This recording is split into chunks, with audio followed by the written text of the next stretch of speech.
महाशिवाय। जय श्री राम, जय श्री हरि। साथियों, आपका स्वागत है हमारे इस पवित्र और आध्यात्मिक चैनल में। यहाँ हम आपको सनातन धर्म की गूढ़ बातें, देवी देवताओं की महिमा, पुराणों की कथाएं और जीवन को उजाला देने वाला दिव्य ज्ञान अत्यंत सरल रूप में सुनाते हैं। कथा शुरू करने से पहले एक छोटा सा निवेदन है। अगर आपको हमारे द्वारा दी जाने वाली धार्मिक जानकारी, कथा और आध्यात्मिक बातें पसंद आती हैं तो कृपया चैनल को सब्सक्राइब करें, वीडियो को लाइक करें और इस दिव्य ज्ञान को अधिक से अधिक लोगों तक शेयर करें। आपके एक लाइक और सब्सक्राइब से हमें और भी सुंदर धार्मिक कथाएं और ज्ञान आपके लिए लाने की प्रेरणा मिलती है। तो चलिए शुरू करते हैं सनातन धर्म की इस पवित्र यात्रा को। बोलिए हर हर महादेव। भक्तजनों, आज की कथा हम लेकर आए हैं इंद्र के वज्र प्रहार से अजर अमर होना, हनुमान जी की दिव्य कथा। तो चलो प्रारंभ करते हैं दिव्य जन्म, बाल लीला और सूर्य की ओर उड़ान। त्रेता युग का वह पावन काल था जब सृष्टि स्वयं किसी महान लीला की तैयारी कर रही थी। देवताओं और ऋषियों को यह भली भांति ज्ञात हो चुका था कि अधर्म अपने चरण पर पहुंच रहा है। लंका का राजा रावण अपने अहंकार और शक्ति के मद में देवताओं, ऋषियों और यज्ञों को नष्ट कर रहा था। ब्रह्मांड को एक ऐसे महान बल, असीम भक्ति और अद्भुत पराक्रम से युक्त योद्धा की आवश्यकता थी, जो स्वयं प्रभु श्री राम का परम सेवक बने। इसी उद्देश्य से महाशक्ति का अवतरण होने वाला था। अंजना की तपस्या और पवन देव का वरदान। दक्षिण भारत की पवित्र भूमि पर स्थित अंजनी पर्वत पर एक दिव्य वानरी निवास करती थी। माता अंजना वे वानर राज केसरी की पत्नी थी। वर्षों तक संतान न होने के कारण उनका हृदय व्याकुल रहता था। उन्होंने अपना संपूर्ण जीवन तपस्या, संयम और शिव भक्ति में समर्पित कर दिया। दिन रात कठोर तप करती हुई माता अंजना ने भगवान शंकर को प्रसन्न कर लिया। एक दिन स्वयं महादेव प्रकट हुए और बोले, हे देवी अंजना, तुम्हारी तपस्या से मैं अत्यंत प्रसन्न हूँ, वर मांगो। माता अंजना ने हाथ जोड़कर कहा, हे महादेव, मुझे ऐसा पुत्र दीजिए जो संसार में धर्म की रक्षा करे, जो प्रभु की भक्ति में लीन रहे और जो किसी भी संकट में निर्भय खड़ा हो। महादेव मंद मंद मुस्कुराए। उन्होंने कहा, तथास्तु, तुम मेरे ही अंश से उत्पन्न पुत्र को जन्म दोगी। उसी समय पवनदेव भी वहाँ प्रकट हुए। शिव की आज्ञा से पवनदेव ने अपने तेज का अंश माता अंजना के गर्भ में स्थापित किया। इस प्रकार वह बालक जन्म लेने वाला था, जो शिव का अंश था, पवन का पुत्र था, विष्णु का परम भक्त था। पवन पुत्र का दिव्य जन्म। एक शुभ मुहूर्त में आकाश में देव दुंदुभियाँ बज उठी, दिशाएं प्रकाश से भर गईं। माता अंजना ने एक अद्भुत बालक को जन्म दिया।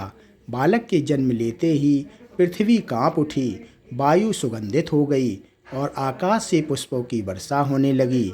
बालक का मुख सूर्य के समान तेजस्वी था, नेत्रों में अपार करुणा और शरीर में अद्भुत बल था।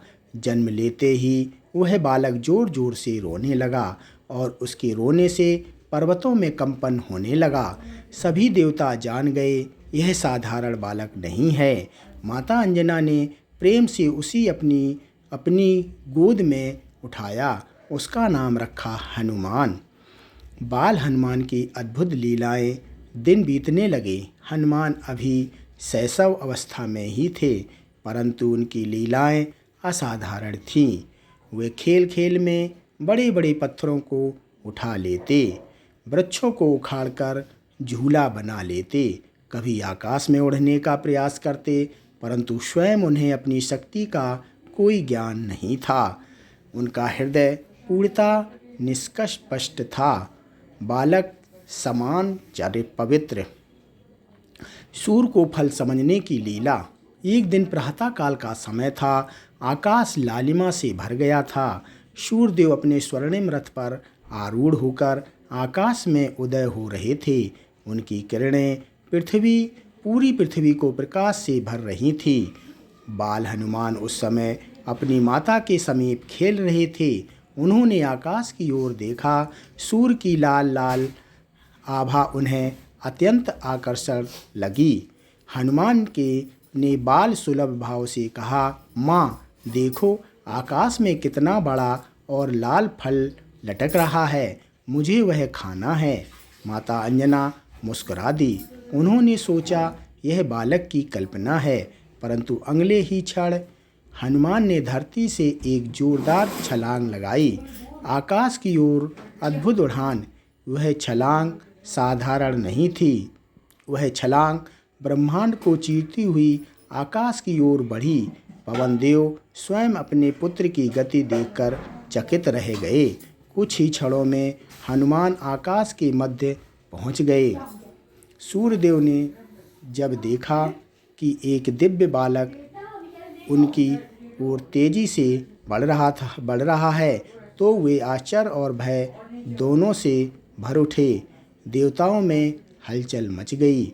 यदि सूर्य निगल लिया गया, दिन रात का चक्र टूट जाएगा, सृष्टि अंधकार में डूब जाएगी, समस्त जीवन नष्ट हो जाएगा। इंद्र का भय और वज्र उठाना। देवताओं के राजा इंद्र तुरंत सतर्क हो गए। उन्होंने सोचा, यदि इस बालक को अभी ना रोका गया तो सृष्टि का संतुलन नष्ट हो जाएगा। इंद्र ने अपना दिव्य अस्त्र वज्र उठाया। यह वही वज्र था जिससे असुरों का नाश हुआ था। बिना यह जाने कि वह बालक कौन है, इंद्र ने आकाश से वज्र फेंका। वज्र प्रहार और हनुमान का मूर्छित होना। वज्र सीधे हनुमान के मुख पर लगा।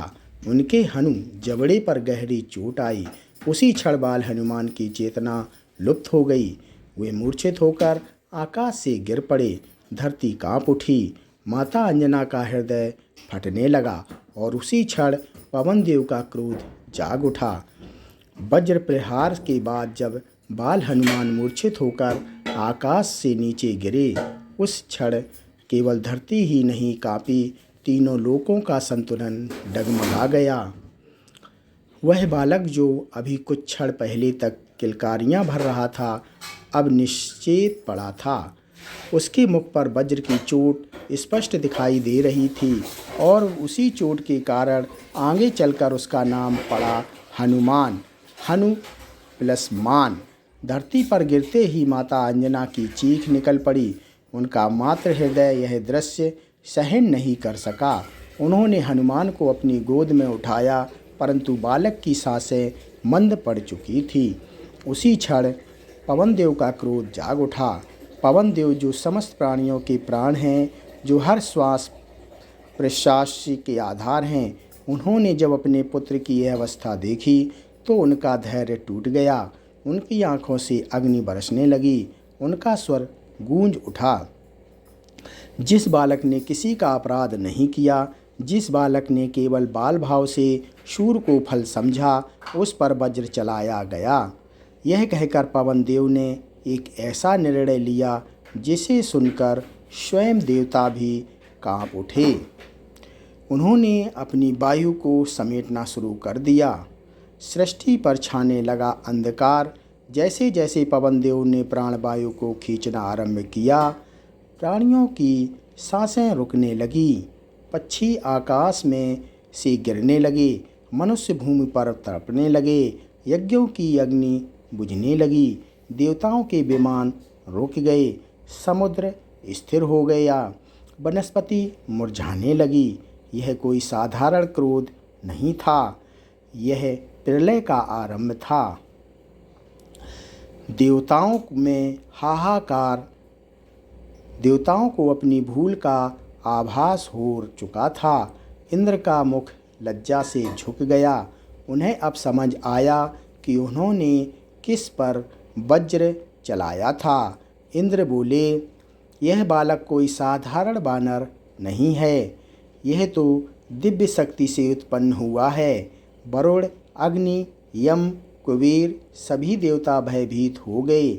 यदि पवनदेव ने अपना क्रोध शांत नहीं किया तो सृष्टि का अंत निश्चित था। सभी देवता एक स्वर में बोले, हमें तुरंत ब्रह्मा जी के पास जाना होगा। ब्रह्मलोक में देव सभा। सभी देवता ब्रह्मलोक पहुँचे। ब्रह्मा जी ध्यानस्थ में थे।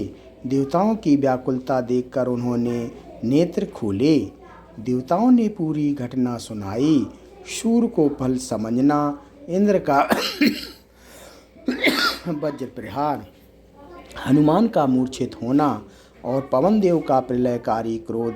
ब्रह्मा जी गंभीर हो गए। उन्होंने कहा, यह अत्यंत गंभीर भूल हुई है। पवन पुत्र का अपमान केवल एक बालक का अपमान नहीं, बल्कि स्वयं प्राण तत्व का अपमान है। उन्होंने तुरंत सभी देवताओं को लेकर अंजनी पर्वत की ओर प्रस्थान किया। माता अंजना का विलाप। अंजनी पर्वत पर माता अंजना हनुमान को गोद में लेकर विलाप कर रही थी। उनका कंठ रुद्र था। हे देवताओं, यदि मेरे तप का यही फल था तो मैंने तप क्यों किया?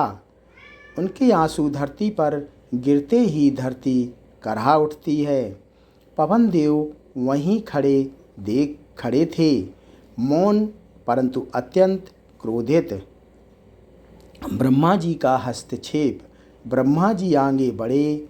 उन्होंने हनुमान के मस्तक पर हाथ रखा। उनके मुख से दिव्य मंत्र निकले। उन्होंने पवनदेव से कहा, हे पवनदेव, अपने क्रोध को शांत कीजिए। यह बालक जीवित रहेगा और केवल जीवित ही नहीं, अपराजेय बनेगा। फिर ब्रह्मा जी ने घोषणा की, आज से यह बालक अजर और अमर होगा। कोई अस्त्र, कोई शस्त्र, कोई देव या दानव इसे नष्ट नहीं कर सकेगा। यह सुनकर सृष्टि में एक हल्की श्वास लौटी, परंतु पवनदेव अभी भी मौन थे। देवताओं के वरदानों की तैयारी। अब एक एक करके सभी देवता आगे आने लगे, क्योंकि वे जानते थे यह बालक आने वाले युगों का आधार है। परंतु उनका पूर्ण वरदान और हनुमान का पूर्ण उत्थान, यह सब अभी शेष था। अंजनी पर्वत पर वातावरण अभी भी भारी था। आकाश में बादल स्थिर थे। वायु मंद गति से चल रही थी, मानो स्वयं प्रकृति पवनदेव के क्रोध से भयभीत हो। ब्रह्मा जी के वचनों के बाद भी पवनदेव का क्रोध पूरी तरह शांत नहीं हुआ था, क्योंकि पुत्र की पीड़ा पिता के हृदय को भीतर तक विदीर्ण कर देती है। बाल हनुमान अभी भी माता अंजना की गोद में निश्चेत पड़े थे। उनके मुख पर वज्र की चोट स्पष्ट दिखाई दे रही थी। वही चोट आगे चलकर उनकी पहचान बनने वाली थी। इंद्र का अपराध बोध और प्रायश्चित। देवताओं के राजा इंद्र आगे बढ़े। उनका मस्त लज्जा से झुका हुआ था। जिन हाथों में वज्र था वही हाथ अब कांप रहे थे। वे माता अंजना और पवनदेव के चरणों में गिर पड़े। इंद्र बोले, हे माता, हे पवनदेव, मैंने अज्ञानवश यह पाप किया। मुझे ज्ञात नहीं था कि यह बालक इतना महान है। मैं अपने अपराध के लिए क्षमा याचना करता हूँ। इंद्र ने अपना मुकुट उतार दिया। देवताओं के राजा का ऐसा दीन रूप देखकर समस्त देव सभा स्तब्ध रह गई। फिर इंद्र ने कहा, मेरे वज्र से जो चोट लगी है उसी के कारण इस बालक का नाम हनुमान पड़ा। मैं यह वर देता हूँ कि आज से यह वज्र इसे कभी हानि नहीं पहुँचा सकेगा। यह सुनते ही आकाश में गूंज हुई, तथास्तु। ब्रह्मा का अमृतत्व वरदान। ब्रह्मा जी पुनः आगे आए। उन्होंने अपने कमंडल से जल छिड़का और बोले, यह बालक केवल इस युग के लिए नहीं बल्कि आने वाले युगों के लिए भी आवश्यक है। उन्होंने घोषणा की, आज से हनुमान अजर और अमर होंगे। समय इन्हें बूढ़ा नहीं कर सकेगा, मृत्यु इन्हें छू नहीं सकेगी। यह वरदान केवल देह की अमरता नहीं था, बल्कि सेवा के लिए अमरता, भक्ति के लिए अमरता, धर्म इच्छा के लिए अमरता। अग्निदेव का वरदान। अग्निदेव आगे आए। उनके चारों ओर अग्नि की ज्वालाएं थीं, परंतु स्वर में करुणा थी। हे हनुमान, अग्नि तुम्हें कभी नहीं जला सकेगी। तुम अग्नि में भी सुरक्षित रहोगे। यह वही वरदान था जो आगे चलकर लंका दहन में प्रकट हुआ। वरुण देव का आशीर्वाद। वरुण देव ने कहा, जल तुम्हें कभी डुबो नहीं सकेगा, महासागर भी तुम्हारे लिए मार्ग बनेगा। यही वरदान आगे चलकर समुद्र लांघने की शक्ति बना। यमराज और कुबेर के वरदान। यमराज बोले, मृत्यु तुम्हें भयभीत नहीं कर सकेगी। कुबेर ने कहा, तुम्हें कभी धन या संसाधनों की कमी नहीं होगी, जब तक तुम धर्म के मार्ग पर रहोगे। सूर्यदेव का दिव्य ज्ञान वरदान। अब सूर्यदेव स्वयं आगे आए। उनके मुख पर कोई भय नहीं था, केवल स्नेह था। उन्होंने कहा, वत्स, तुमने मुझे फल समझा, यह तुम्हारी बाल लीला थी। मैं तुम्हें समस्त वेदों, शास्त्रों और ज्ञान का अधिकारी बनाता हूँ। उन्होंने हनुमान को अपना शिष्य स्वीकार किया। पवन देव का अंततः शांत होना। जब सभी देवताओं ने अपने अपने वरदान के दे दिए, तब पवन देव आगे आए। उनका स्वर अब शांत था, परंतु गंभीर। उन्होंने कहा, यदि मेरा पुत्र इतना महान है तो उसकी शक्ति का उपयोग केवल धर्म के लिए होना चाहिए। ब्रह्मा जी ने उत्तर दिया, ऐसा ही होगा। समय आने पर इसकी शक्तियाँ स्वयं प्रकट होंगी। पवन देव ने अपनी वायु पुनः सृष्टि में प्रवाहित कर दी। तुरंत प्राणियों ने सांस ली, अग्नि जली, यज्ञ पुनः आरंभ हुए, सृष्टि चल पड़ी। हनुमान का चेतन होना।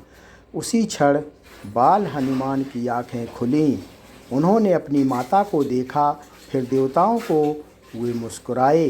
उनकी मुस्कान में कोई पीड़ा नहीं थी, केवल दिव्यता थी। देवताओं के वरदानों के पश्चात अंजनी पर्वत पर वातावरण पूर्णतः परिवर्तित हो गया था। जहाँ पहले शोक, भय और क्रोध का साया था, वहाँ अब शांति, दिव्यता और आशा का प्रकाश फैल चुका था। बाल हनुमान अब पूर्णतः स्वस्थ थे। उनके मुख पर वज्र प्रहार का चिन्ह था, किंतु वही चिन्ह अब गौरव का प्रतीक बन चुका था। माता अंजना की आँखों में आंसू थे, पर वे अब दुख के नहीं, गर्व के थे। सूर्यदेव को गुरु स्वीकार करना। सूर्यदेव बाल हनुमान के समीप आए। उन्होंने प्रेम से हनुमान के मस्तक पर हाथ रखा। वत्स, तुम्हारे भीतर असीम शक्ति है, पर शक्ति तभी सार्थक होती है जब उसमें ज्ञान हो। हनुमान ने तुरंत हाथ जोड़कर कहा, प्रभु, यदि आप मुझे स्वीकार करें तो मैं आपसे शिक्षा ग्रहण करना चाहता हूँ। सूर्यदेव मुस्कुराए। उन्होंने कहा, मैं निरंतर गतिमान रहता हूँ, क्या तुम मेरे साथ चलते हुए शिक्षा ग्रहण कर सकोगे? हनुमान ने बाल सुलभ दृढ़ता से उत्तर दिया, जहाँ गुरु वहीं मेरा पथ। चलते सूर्य से शिक्षा। अगले ही दिन से हनुमान सूर्यदेव के रथ से पीछे पीछे आकाश में चलते हुए शिक्षा ग्रहण करने लगे। सूर्यदेव चलते चलते वेदों का ज्ञान देते, व्याकरण सिखाते, नीति और धर्म का उपदेश देते, ब्रह्मांड के रहस्य बताते। हनुमान सब कुछ एकाग्रता से सुनते और तुरंत ग्रहण कर लेते। कुछ ही समय में उन्होंने चारों वेद, उपनिषद, ज्योतिष, आयुर्वेद, युद्ध कला सब पर अधिकार प्राप्त कर लिया। देवता भी आश्चर्यचकित थे। इतना ज्ञान इतनी अल्प आयु में, ऋषियों का भय और विचार। वनों में रहने वाले कुछ ऋषियों ने यह देखा कि हनुमान की शक्ति और विद्या दिन प्रतिदिन बढ़ती जा रही है। उन्हें चिंता हुई। उन्होंने विचार किया, यदि यह बालक अपनी शक्तियों से अनजाने में भी उपद्रव करने लगा तो संसार को हानि हो सकती है। ऋषियों ने यह भी देखा कि हनुमान अत्यंत विनम्र हैं, अहंकार से रहित हैं, इसलिए उन्होंने दंड नहीं बल्कि एक लीला रचने का निर्णय लिया। शक्तियों को भूलने की लीला। ऋषि हनुमान के पास आए और बोले, वत्स, तुम अत्यंत शक्तिशाली हो, किंतु अभी तुम्हारे लिए खेल कूद और बाल भाव उचित हैं। हनुमान ने संघर्ष स्वीकार किया। ऋषियों ने आशीर्वाद के रूप में कहा, तुम अपनी शक्तियों को तब तक भूल जाओगे जब तक कोई उनका स्मरण ना कराए। यह कोई शाप नहीं था, बल्कि समय की सुरक्षा, धर्म की योजना, भविष्य की तैयारी था। लीला का गूढ़ रहस्य। इस लीला का उद्देश्य था हनुमान को अहंकार से बचाना, उन्हें सही समय पर सही कार्य के लिए तैयार करना, श्री राम लीला के लिए मार्ग प्रशस्त करना। हनुमान ने इसे सहज भाव से स्वीकार किया। बालक से सेवक बनने की तैयारी। अब हनुमान सामान्य वानर बालक के समान प्रतीत होते थे। वे खेलते कूदते वन में विचरण करते, किंतु उनके भीतर वह दिव्य शक्ति सुप्त अवस्था में थी। वह शक्ति जो लंका को जला देगी, समुद्र लांग देगी, पर्वत उठा लेगी और प्रभु श्री राम की सेवा में समर्पित होगी। अजर अमर होने का वास्तविक अर्थ। अंजनी पर्वत पर हुई उस दिव्य घटना को वर्षों बीत चुके थे, परंतु देवताओं द्वारा दिए गए वरदान समय के साथ और अधिक स्पष्ट होते जा रहे थे। हनुमान जी को अजर और अमर होने का वरदान मिला था, परंतु इसका अर्थ केवल यह नहीं था कि उनका शरीर कभी नष्ट नहीं होगा। अजर अमरता का वास्तविक अर्थ था सेवा में अमरता, भक्ति में अमरता, धर्म की रक्षा में अमरता। हनुमान जी का जीवन स्वयं यह प्रमाण था कि जो अपने अस्तित्व को ईश्वर की सेवा में समर्पित कर देता है वह काल के बंधन से परे हो जाता है। श्री राम लीला की तैयारी। ऋषियों की लीला के कारण हनुमान अपनी शक्तियों को भूल चुके थे, परंतु समय स्वयं अपनी गति से आगे बढ़ रहा था। अयोध्या में भगवान विष्णु श्री राम के रूप में अवतरित हो चुके थे। वनवास, सीता हरण और रावण का अत्याचार सब कुछ उस दिव्य योजना का हिस्सा था। किष्किंधा में सुग्रीव और बाली का संघर्ष चल रहा था। उसी वन में एक दिन हनुमान जी का प्रभु के साक्षात्कार होने वाला था। श्री राम और हनुमान का मिलन।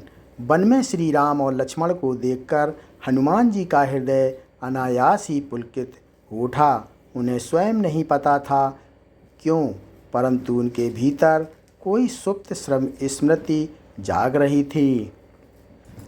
हनुमान ने ब्राह्मण वेश धारण कर श्री राम से संवाद किया। जैसे ही श्री राम ने हनुमान की ओर देखा, उनके मुख पर मंद मुस्कान फैल गई। लक्ष्मण, यह कोई साधारण वानर नहीं है। कुछ ही क्षणों में हनुमान जी के हृदय में छिपी हुई शक्तियाँ और भक्ति जाग उठी। उन्हें स्मरण हुआ वे कौन हैं, उनका उद्देश्य क्या है और उनका प्रभु कौन है। उन्होंने श्री राम के चरणों में गिरकर कहा, प्रभु, आज मेरा जीवन सफल हो गया। यही वह क्षण था जब हनुमान जी की सुप्त शक्तियाँ पुनः जागृत हो गईं। अमर तत्व का प्रमाण। समुद्र लांघना। सीता माता की खोज के लिए जब समुद्र लांघने का प्रश्न आया तब जामवंत जी ने हनुमान को उनकी शक्तियों का स्मरण कराया। उस क्षण हनुमान को सब कुछ याद आ गया। शूर को निगलने की लीला, देवताओं के वरदान, अजर अमर होने का आशीर्वाद। उन्होंने एक छलांग में महासागर पार कर लिया। यह केवल बल नहीं था, यह अमर भक्ति का प्रमाण था। लंका दहन और वरदानों की सिद्धि। लंका में अग्नि से जलते हुए भी हनुमान सुरक्षित रहे। यह अग्निदेव के वरदान की सिद्धि थी। इंद्र का वज्र उन्हें हानि नहीं पहुंचा सका। यह उनके प्रायश्चित का फल था। प्रत्येक वरदान श्री राम की सेवा में फलित हुआ।